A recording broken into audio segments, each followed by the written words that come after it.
J'ai choisi de me présenter avec Julie parce qu'elle a valeur d'exemplarité au plan de l'intégrité, au plan de l'éthique. Nous avons travaillé ensemble au Conseil de l'Ordre.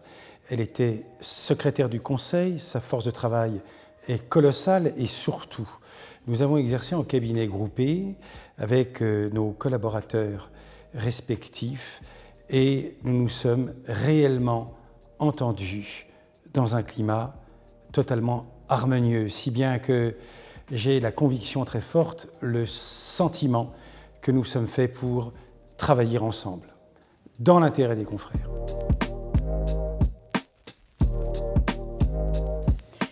Alors pourquoi j'ai choisi Vincent? On a siégé avec Vincent pendant 2 ans au Conseil de l'Ordre. Ça a été une de mes très belles rencontres du Conseil de l'Ordre.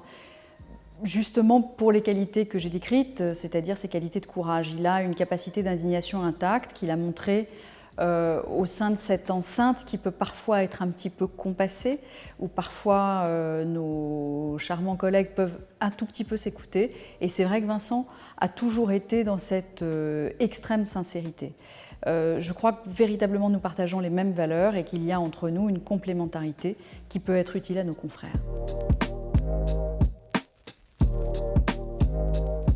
Nous nous présentons aux fonctions de bâtonnière et de vice-bâtonnier parce que nous aimons les avocats. Et nous nous présentons maintenant parce que nous sommes préoccupés par l'affaiblissement de la place de l'institution judiciaire et de celle des avocats, de plus en plus menacés, de moins en moins considérés. Nous sommes également préoccupés par la situation économique de nos confrères, très durement atteints par la crise que nous traversons depuis quelques mois. Face à ce constat, nous voulons protéger nos confrères. Nous considérons que l'ordre doit être un ordre non pas de sanction, mais un ordre de protection. Et nous voulons un bâtonnier protecteur.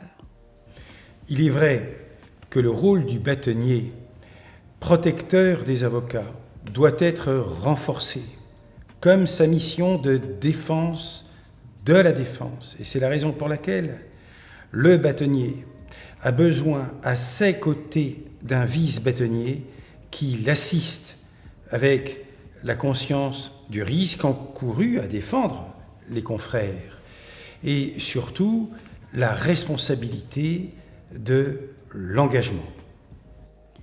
Oui, force à la protection de nos confrères, mais aussi force au rassemblement du barreau de plus en plus fragmenté.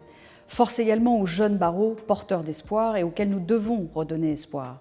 Force à l'égalité, force à la lutte contre les discriminations et le harcèlement sous toutes ses formes. Force au secret professionnel, force au droit.